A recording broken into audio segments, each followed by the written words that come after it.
The Jeff Healey Band's Command Performance continues live from Eastern Sound Studio 1. Here once again, your host, John Derringer. And we want to thank all our affiliates across Canada, not only for being with us for tonight's Command Performance, but also for getting some questions from their listeners. And we're going to start off. Here's the first of a couple questions we have tonight for the Jeff Healey Band. Hi, I'm Ev Gray from Douglaston, New Brunswick. Jeff, I was wondering, how important is it for you to make it in the music industry down in the United States? Ooh, I hear a real upstanding, staunch Canadian there, a New Brunswicker no less. Thomas is a New Brunswicker himself. Well, let's see if we can collectively answer that. Would he possibly be referring to the fact that we did the no-no and went to New York to get a deal, do you think? I'm not sure. Well, that certainly was important. Well, what was important was to get a deal.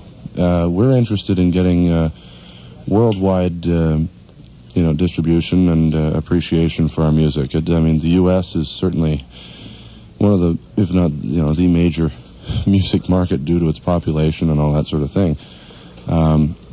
But as I said before, we're trying to get our music around the world and so forth.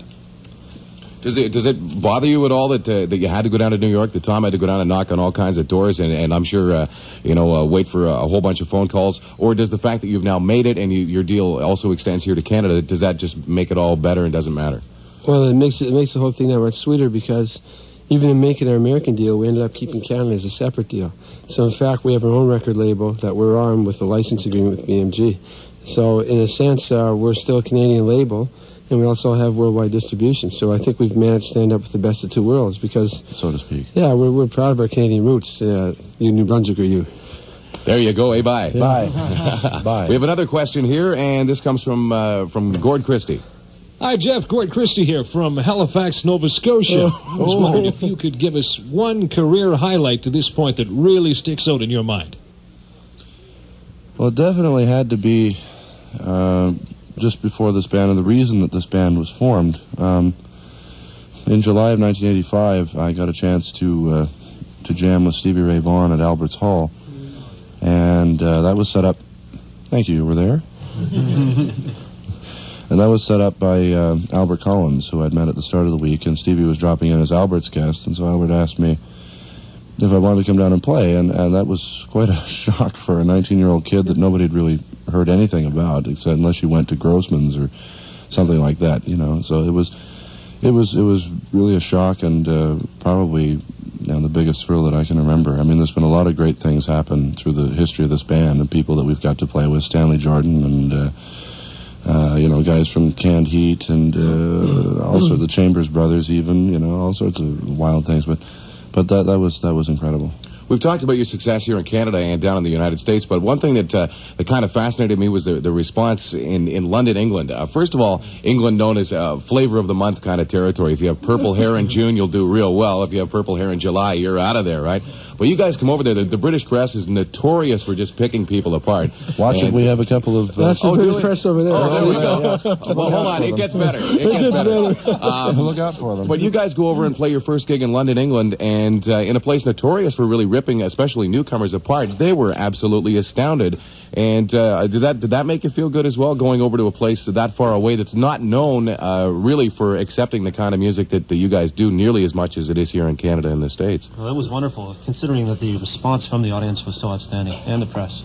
We were very fortunate. The crowd response, from what I understand, was just unbelievable. You guys must have been floored. It cost us a lot of money. But doesn't everything? It was a lot of fun to... For that matter, all throughout Europe, we went through England and Germany and Holland and into France, and we just had a great time.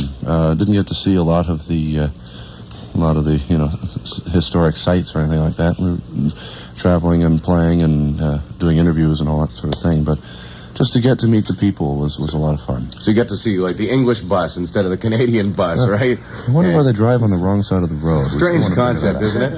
Actually, let's go to... Scared the hell out of me. Scared the hell. 5 songs on the album written by you, Jeff, and some covers. And I think the blues aficionados or to rock and roll, the most known would come to mind would be the track we're going to hear here, Blue Jean Blues, the ZZ Top tune. Why'd you pick that song?